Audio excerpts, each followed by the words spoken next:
I need every Manchester United fan to take a deep breath right now. I know when we don't win and we don't get results, it seems like the sky is falling and we're the worst team in the world. But the truth is, I have never been more confident in Erik Ten Hag's project than right now. Let me tell you why. What's going on, guys? Welcome back to the channel. It's your boy CK. Make sure to hit that like button, that subscribe button, throw a comment down there. All that stuff just helps me continue to make content for you guys and helps me grow. So I really appreciate you guys joining in. Welcome back to episode number 2 of State of United. You know the drill here. We're talking about everything United. We're talking about the mood around the club, what's going on the pitch, what's going on off the pitch, and just assessing the general state of the club right now. And as always, it is drama filled and a lot of stuff going on at Manchester United right now.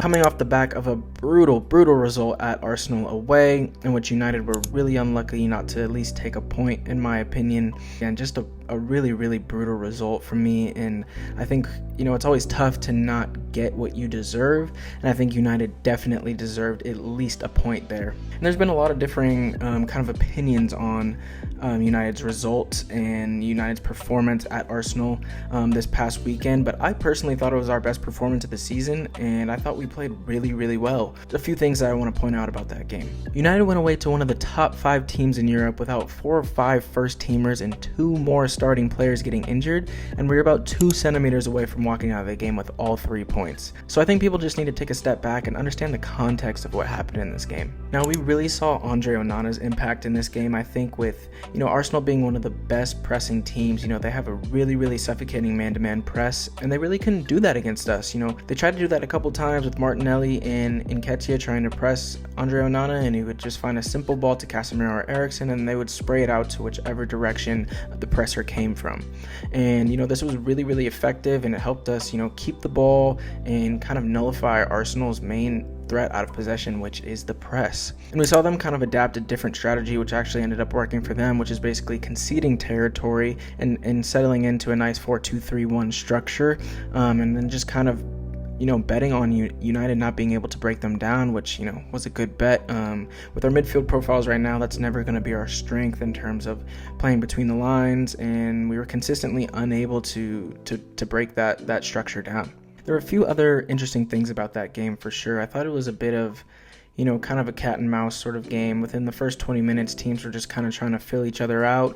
Rashford obviously breaks through with a brilliant goal, and then just the mental lapses, I think, in this game really hurt United in terms of, you know, 30 seconds off of scoring a goal.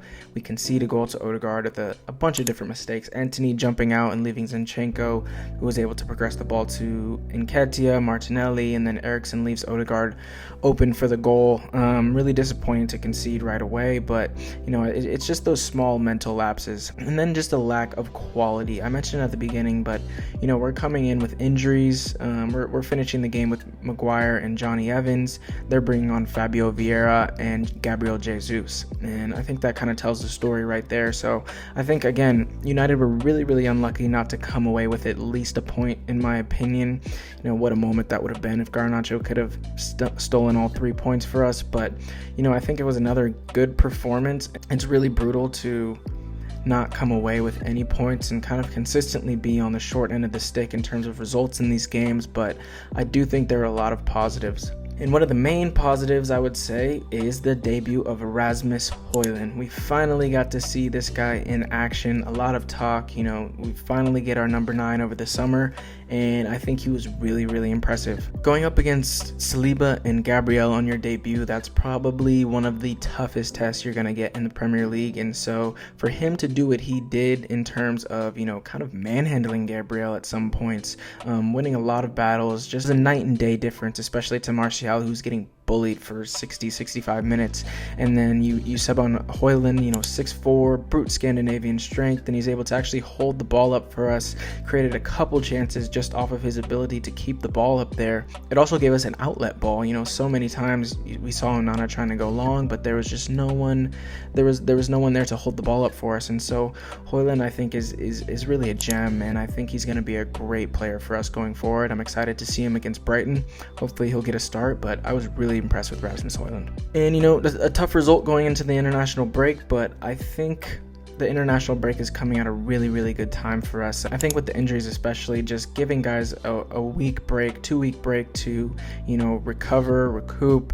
Hopefully we get the likes of Mason Mount, Rafael Varane back soon, and then obviously Luke Shaw down the line. As long as we can just continue to get guys back, I'm really confident in this team, to be honest. The principles of play, we're looking a lot more cohesive, and our performances have gotten progressively better. The Wolves one was poor, and then Tottenham, we should have won that game.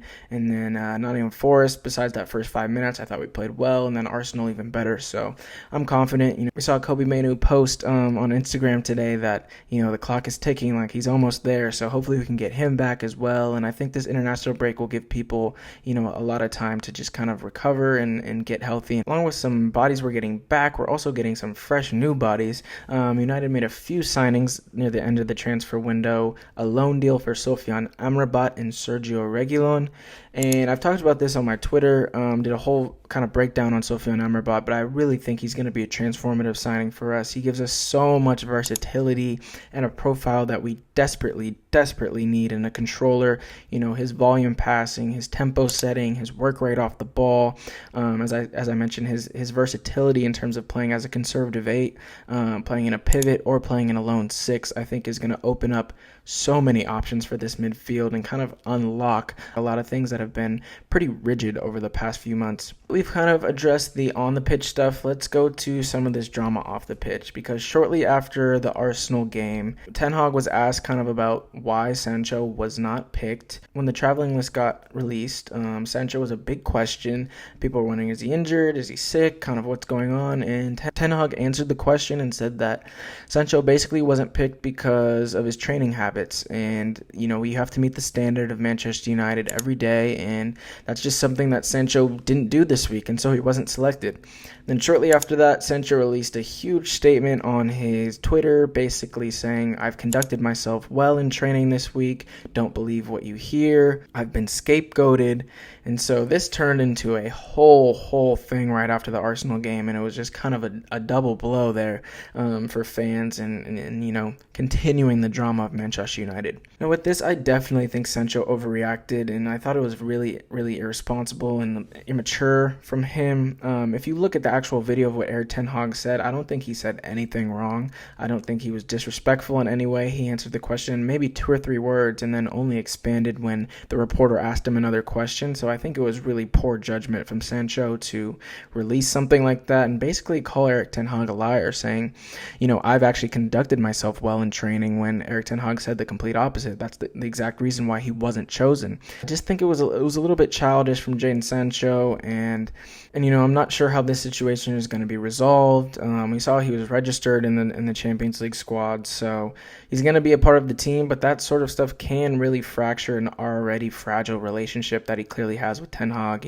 Even though Ten Hag has somewhat defended him and protected him when he was on his 3-month little break in the mountains or wherever he was. Ten Hag was getting asked about him day in and day out, and he always protected him. So it'll be interesting to see how it plays out. Again, maybe this international break gives that situation a chance to cool off and cool down, and they can meet in the middle somewhere. But it really isn't looking great for Jadon Sancho at the moment. Now, it doesn't really get much easier after a tough start for United. Kind of coming back from the international break was slightly annoying. You would hope you would get like a Luton Town or something at home to kind of build up that momentum, but we come right back, Brighton and then Bayern, our first 2 games, Bayern away, our first 2 games after the international break. Hopefully we can get some results there. I'm confident against Brighton at home. Evan Ferguson, I think, picked up an injury, so he might not be fit, and then Bayern away is going to be a big game as well. But then after that, the league does sort of dwindle down and kind of eases out a little bit. Our next 4 games after that Brighton game are Burnley, Crystal Palace, Brentford, and Sheffield United before the Manchester derby at the end of October. So those 4 games, along with Galatasaray and Copenhagen in the Champions League, I think we can put together a nice little run here and kind of rebuild that momentum that we had sort of lost since the beginning of the season.